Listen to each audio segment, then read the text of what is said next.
6933 ইয়াটা master tax মোটামুটি করে তারপরে রাখি, তার মানে ন্যূনতম কমন সেন্স নাই আমার পিছনে 500 টাকায় দাঁড়ায় আছে। আমরা সবাই কোঅপারেট করব। পূজার সময়সূচি এবং প্রতিমা বিসর্জন, এটা যে টাইমিংটা থাকবে আমরা সবাই অনুসরণ করব, নেওয়া প্রয়োজন সেটা আমরা গ্রহণ করব।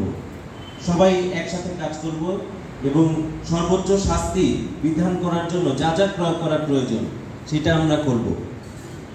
চাঁদাবাজ আসলে সেটা আপনারা শনাক্ত করবেন, সিসিটিভি ফুটেজ কিংবা তাদেরকে যদি আপনারা চিনে থাকেন আমাদের চান্দিনা থানা এবং আমাদের যে সেনাবাহিনীর ক্যাম্প আছে আমাদেরকে অবহিত করবেন। চাঁদাবাজ শনাক্ত হলে তাকে অবশ্যই ধরা হবে।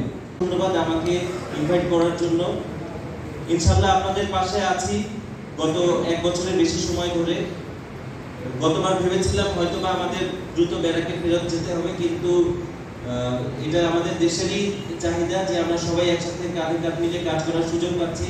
ইনশাআল্লাহ পরিস্থিতি স্বাভাবিক হলে আমরা দ্রুত আমাদের নিজ গন্তব্যস্থলে চলে যাব এবং শান্তিপূর্ণভাবে পূজা শেষ করে আমরা হাসি মুখে সবাই বাসায় যাব।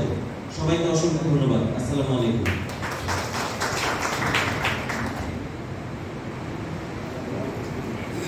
ধন্যবাদ।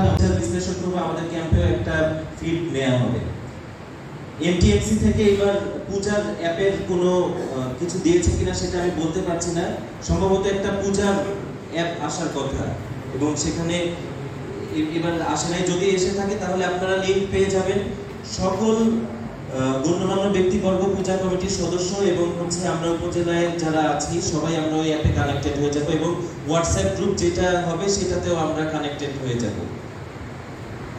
মণ্ডপে যেন ফায়ার এক্সটিংগুইশার থাকে এবং তাৎক্ষণিকভাবে আতশবাজি কিংবা কোনো ধরনের আগুন জ্বালানো হলে সেটা যেন আমরা নিরসন করতে পারি, সেই ব্যাপারে আমাদের সতর্ক থাকতে হবে। পূজা মণ্ডপে ঢোকা এবং প্রবেশের রাস্তা, বাহিরের রাস্তা সবসময়